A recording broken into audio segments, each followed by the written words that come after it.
Praise the lord. దేవుని నామమునకు మహిమ కలుగును గాక. మరి ఈ యొక్క వాక్యాన్ని పంచుకునేటకు ముందు మరి ఒక చిన్న ప్రార్థన చేసుకుందాం. జీవాధిపతి నమ్మకమైన తండ్రి, నీ బంగారు పాదములకు స్తోత్రం చెల్లిస్తుంటున్నాను. మీరు నాకు అనుగ్రహించేటువంటి ఇక సమయాన్ని ప్రభావ మీ చేతులకు అప్పచెప్తూ మాట్లాడుతున్న నన్ను నాయన నీ యొక్క సిలువ చాటును మరుగుపరచి శ్రేష్టమైన వాక్యంను అందించగలిగే కృపను పరిశుద్ధాత్మదేవ మీరు నాకు దయచేయవలసిందిగా ప్రార్థిస్తూ యేసయ్య పరిశుద్ధ నామమున వేడుకొంచున్నాను తండ్రి. ఆమేన్. Praise the Lord. మరి ఈ దినమున మనము కొన్ని విషయాలు మనం మాట్లాడుకుందాం. మరి నేటి కాలంలో చాలామంది మరి ఏమని అనుకుంటున్నారంటే, నేను ఎవరిని, ఎందుకు నేను పుట్టినాను, మరి ఈ లోకంలో ఎందుకు నేను జన్మించినాను, మరి నాకు ఇన్ని శ్రమలు, ఇన్ని కష్టాలు, ఇన్ని వేదనలు ఉంటున్నాయి అని చాలామంది మరి సూసైడ్ వరకు కూడా వెళ్తుంటున్నారు. మరి ఈ లోకంలో జన్మించిన ప్రతి మానవునికి శ్రమలు, కష్టాలు, శోధనలు ఇవన్నీ కామన్ అన్నమాట. కానీ మరి దేవుడు మరి మన పట్ల ఏమి ఉద్దేశం కలిగి ఉన్నాడు, మరి నీ పట్ల నా పట్ల ఆయన ఉద్దేశం ఏమి, ఎందుకు మనల్ని ఆయన క్రియేట్ చేసుకున్నాడు అని మనం చూస్తాం. మొట్టమొదటిగా చూసినట్లయితే మరి దేవుడు ఎవరు, మరి చూడండి యెషయా గ్రంథము 43వ అధ్యాయము 10వ వచనంలో చూసినట్లయితే ఒక విషయం అక్కడ మనము గమనించగలం. నన్ను నమ్మి నేనే ఆయనని గ్రహించినట్లు మీరును నేను ఏర్పరచుకొనిన నా సేవకుడును నాకు సాక్షుడు.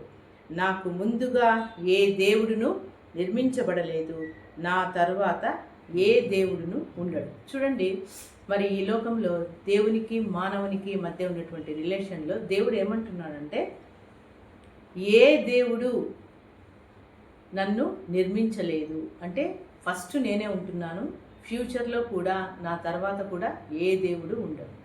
మరి ఈ సృష్టి అంతయు మరి దేవుడే చేసి ఉంటున్నాడు.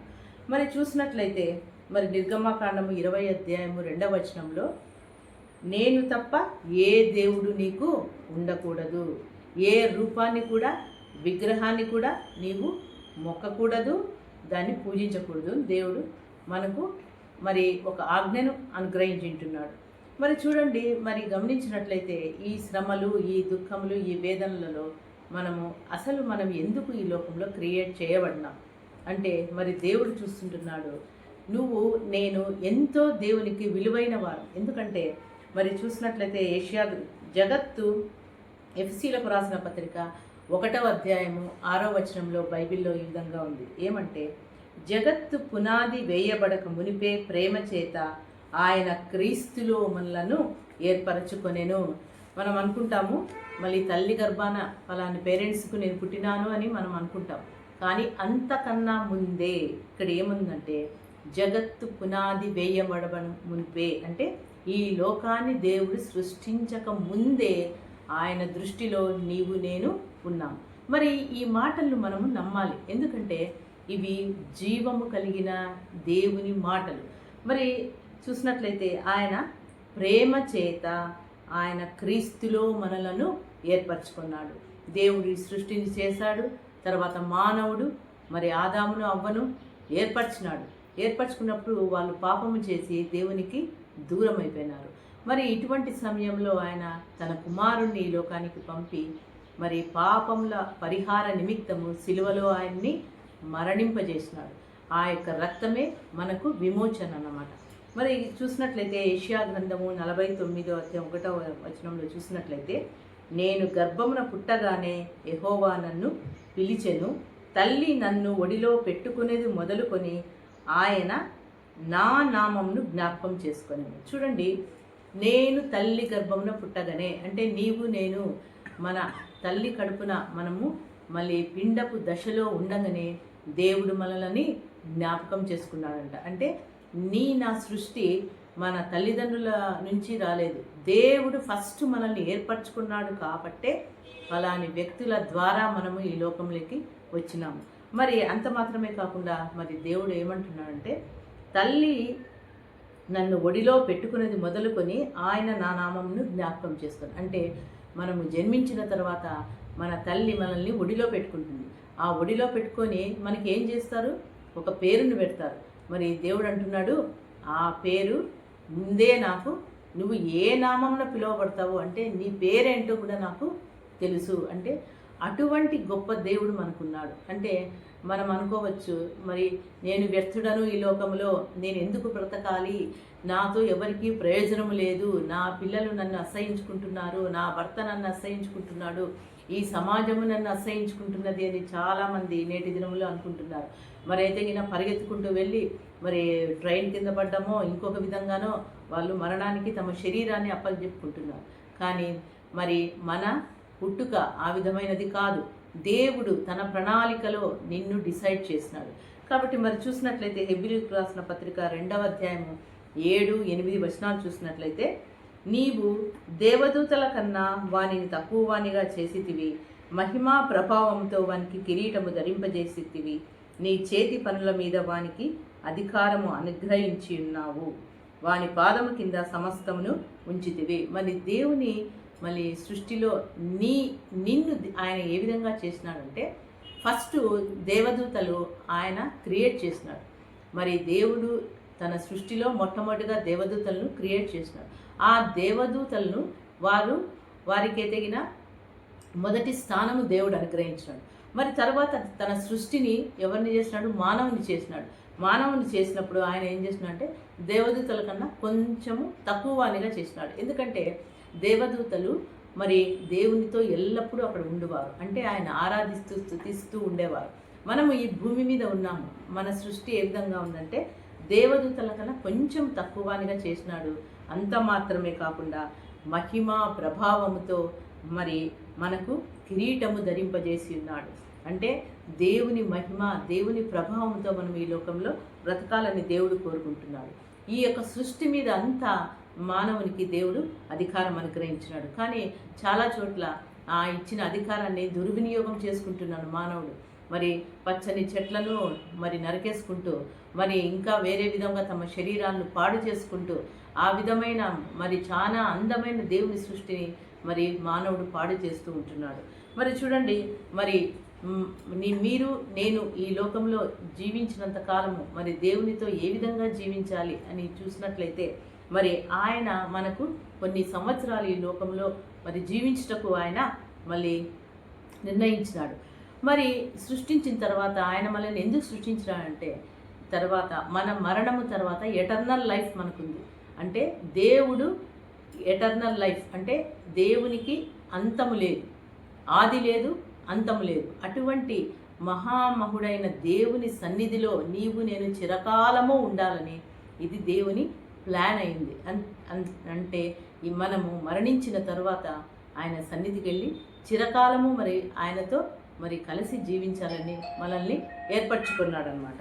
మరి చూడండి, యెషయా గ్రంథము 42:7 అధ్యాయం చూసినట్లయితే ఆయన ఏం కోరుకుంటున్నాడంటే, నిన్ను కాపాడి ప్రజల కొరకు నిబంధనగాను అన్యజలకు వెలుగుగాను నిన్ను నియమించి ఉన్నాడు.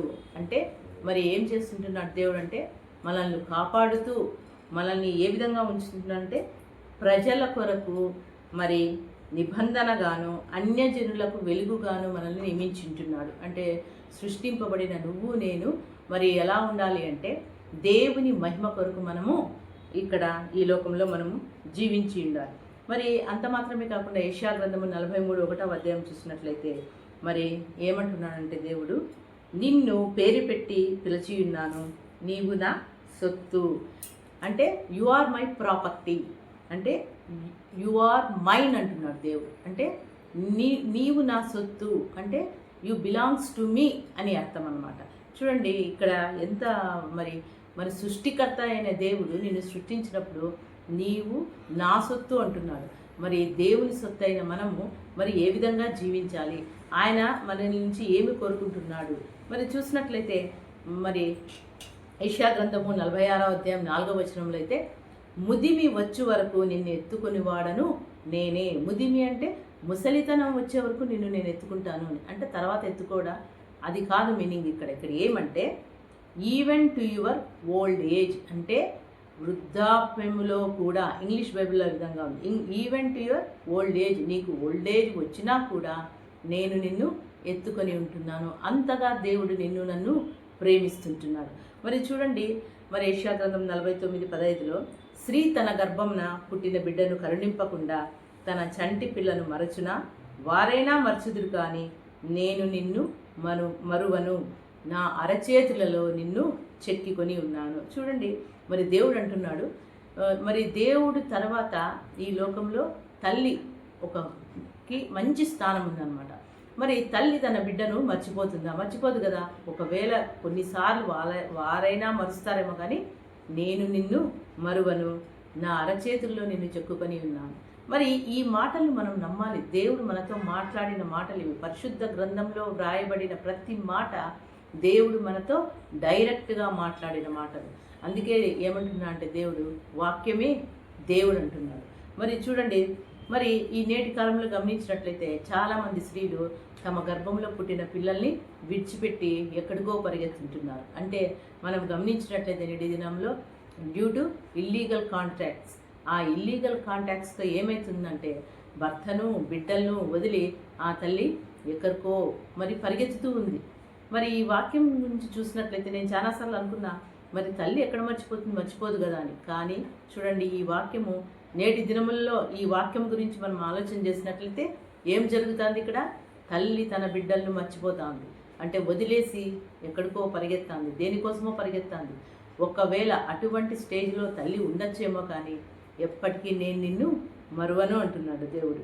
చూసినట్లయితే ఇక్కడ ఇంకో వచనము, రోమీయులకు రాసిన పత్రిక 9వ అధ్యాయము 20వ వచనంలో చూసినట్లయితే మరి అక్కడ ఏమంటున్నా అంటే, నీవు నన్ను ఎందుకు ఇలాగూ చేసితివి అని మానవుడు క్వశ్చన్ చేస్తున్నా అంటే దేవుడు, ఎందుకు నన్ను సృష్టించినావు? నువ్వు ఎందుకు నన్ను ఇలా చేసినావు? ఎందుకు నన్ను అలా ఉంచినావు?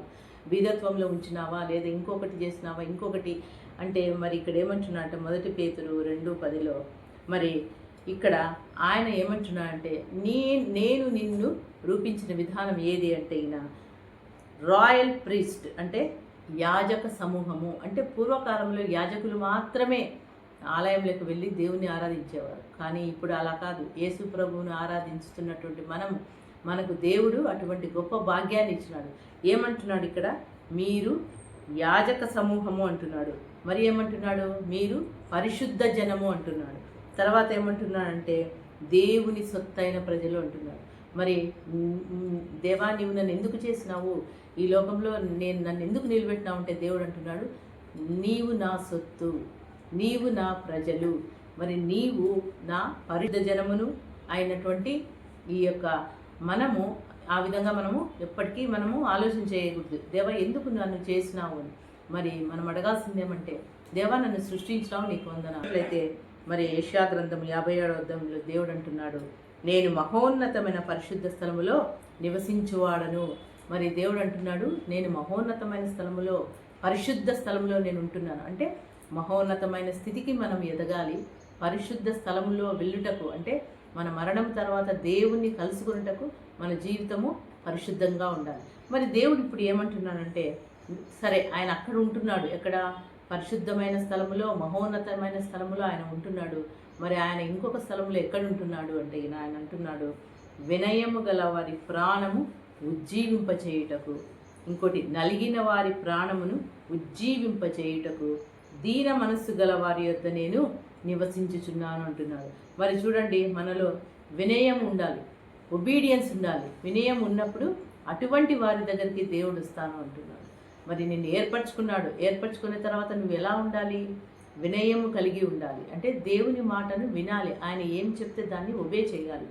మరి నలిగిన వారి ప్రాణమును ఉజ్జీవింపచేయుటకు, నీవు నలిగిపోయిన స్టేజ్లో ఉన్నావా? మరి ఈ వాక్యం వింటున్న నీ స్థితి ఏమి? మరి నీ లైఫ్ నువ్వు ఎండు చేసుకోవాలనుకుంటున్నావా? అది ఎలాగో కుదరదు. ఎందుకంటే దేవుడు నిన్ను ఏర్పరచుకున్నాడు కాబట్టి బహు జాగ్రత్తగా మరి ఏమంటున్నాడు ఆయన, నీ ప్రాణాన్ని ఉజ్జీవింపచేయుటకు ఆయన నీ పక్కన ఉన్నాడు. మరి అంత మాత్రమే కాక దీన మనస్సు గలవారి యొద్ద ఆయన నివసిస్తుంటున్నాడంట. అంటే పరలోకంలో ఆయన నివసిస్తుంటున్నాడు. మరి అట్ ద సేమ్ టైం ఏమంటున్నాడు, దీన మనస్సు కలవారి యొద్ద నేను నివసిస్తుంటున్నాను అన్నాడు. నివాసం అంటే ఏంటి? పగలు రాత్రి ప్రక్కనే ఉండడం అని అర్థం. మరి అంత గొప్ప దేవుడు మరి నీ ప్రక్కనుంటే నువ్వు నిరాశపడవద్దు. ఎందుకు నాకు ఈ బ్రతుకు, మరి ఎందుకు నాకు ఈ లైఫ్, ఎందుకు నాకు ఈ కుటుంబము, అందరూ నన్ను మరి నిర్లక్ష్యం చేస్తుంటున్నారు, మరి అందరూ నన్ను చిన్నచూపు చూస్తుంటున్నారు, మరి నా జీవితంలో నేను ఎదగలేకపోతుంటున్నాను, నా జీవితంలో అనేక సార్లు నేను ఓడిపోయి ఉంటున్నాను అని నీవు నేను అనుకోనవచ్చు. కానీ ఈ యొక్క సమయంలో మరి దేవుడు అంటున్నాడు, మరి ఆదరణ లేకుండా ఉంటున్న బిడ్డలారా, విశ్రాంతి లేకుండా ఉంటున్న బిడ్డలారా, విశ్రాంతి అంటే మనసుకు నెమ్మది లేకుండా మరి బిడ్డలారా, నా యొద్దకు రండి, నేను మీకు విశ్రాంతి కలుగజేస్తాను అంటున్నాడు. కాబట్టి ఈ సమయంలో అలాంటి వారు ఎవరైనా ఉంటే దయచేసి మరి మనమందరూ కలిసి ప్రార్థన చేసుకుందాం. మరి చిన్న ప్రార్థన. జీవాధిపతి నమ్మకమైన తండ్రిని విన్న వాక్యంను బట్టి ప్రార్థన చేసుకుందాం. పరిశుద్ధ తండ్రి, జీవాధిపతి నమ్మకమైన తండ్రి, నీ బంగారు భాగంలో స్తోత్రం చెల్లిస్తున్నాను తండ్రి. విత్తబడిన ఈ వాక్యము ప్రతి బిడ్డ జీవితాల్లో ఫలించుటకు నీ కృపను దయచేయండి నాయన. ఎందుకంటే ఫలింపచ్చే దేవుడవు నిర్వహించున్నావు నాయన. ఈ యొక్క సమయంలో ఎవరెవరైతే బాధల్లో ఉంటున్నారో నాయన, కన్నీటితో ఉంటున్నారు, ప్రియులను కోల్పోయి విలపిస్తుంటున్నారు నాయన తండ్రి, జీవితంలో ఎటువంటి ఆధారము లేక నిరాశలో ఉంటున్నారు నాయన, ఎన్ని కుటుంబాలు నిరాశతో ఉంటున్నాయో నాయన, ఆర్థికంగా దిగజారిన పరిస్థితుల్లో ఎంతమంది ఉంటున్నారు, వారందరినీ ఈ యొక్క సమయంలో నీ ప్రజలకు దర్శించాను యేసయ్య. ప్రతి బిడ్డ హృదయంతో నీవు మాట్లాడండి ప్రభువా, వారి జీవితంలో నూతన కార్యము జరిగించండి నాయన. ప్రభువా తండ్రి, ఉద్యోగం లేని వారి కొరకు ప్రార్థిస్తుంటున్నాను, నెమ్మది లేని వారి కొరకు ప్రార్థిస్తుంటున్నాను, కుటుంబంలో సఖ్యత సమాధానం లేని కుటుంబాల కొరకు ప్రార్థిస్తుంటున్నాను, యవనస్తులు ఉన్నాయని బిడ్డలునైనా అనేక మంది దారి తప్పించుండగా అటువంటి బిడ్డల కొరకు ప్రార్థిస్తుంటున్నాను. యేసయ్య, పరిశుద్ధాత్మదేవ, అటువంటి వారి మీదికి నైనా ఈ సమయంలో నీవే దిగిరానైనా, నీ కార్యము జరిగించు నాయన. ఉన్నతుడైన తండ్రి, నీకు స్తోత్రం నాయన. మా యొక్క జీవితంలో నీ యొక్క ప్రణాళికను మీరు నెరవేర్చుకోవలసిందిగా ప్రార్థిస్తుంటున్నాను నాయన. ప్రతి బిడ్డను నీ దృష్టికి తెస్తూ నాయన, వారి జీవితాల్లో వారికి కావాల్సిన సమస్తమును మీరు సమకూర్చు దేవుడని ప్రతి బిడ్డ తెలుసుకునే కృపను వారికి అనుగ్రహించవలసిందిగా ప్రార్థిస్తూ చిన్న ప్రార్థన నజరేయుడైన యేసుక్రీస్తు యొక్క అతి పరిశుద్ధ నామం నడుచున్నాను తండ్రి. ఆమేన్. Praise the lord.